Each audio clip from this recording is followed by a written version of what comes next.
হঠাৎ করে কেউ আপনাকে বলল আই এম ইনটু ইউ, আবার একজন বলল I am on to you. আপনি পড়লেন বিপদে। কোনটি সঠিক এবং কি বোঝালো তারা? হ্যাঁ, আই এম ইনটু ইউ এবং I am on to you দুটি শুনতে একই রকম শোনালেও দুটির কিন্তু পার্থক্য আছে এবং প্রায় দুটি বিপরীত। হ্যাঁ, আমি একটু বুঝিয়ে বলছি। কেউ যদি আপনাকে বলে আই এম ইনটু ইউ, এই কথাটার অর্থ হচ্ছে সে আপনাকে পছন্দ করে বা ভালোবাসে। ঠিক আছে? তাহলে আপনি যদি কাউকে পছন্দ করেন, কারোর প্রতি আকৃষ্ট থাকেন, তাহলে আপনি বলতে পারেন I am into you. Say for example, don't break my heart, I am into you. আমার হৃদয় ভেঙো না, আমি তোমাকে পছন্দ করি বা ভালোবাসি।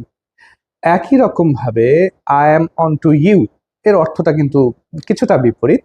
I am on to you মানে কেউ আপনার সাথে চালাকি করছে, আপনি তাকে সন্দেহ করছেন এবং বুঝে ফেলছেন ব্যাপারটা, মানে ব্যাপারটা আপনি ধরে ফেলেছেন। ঠিক আছে?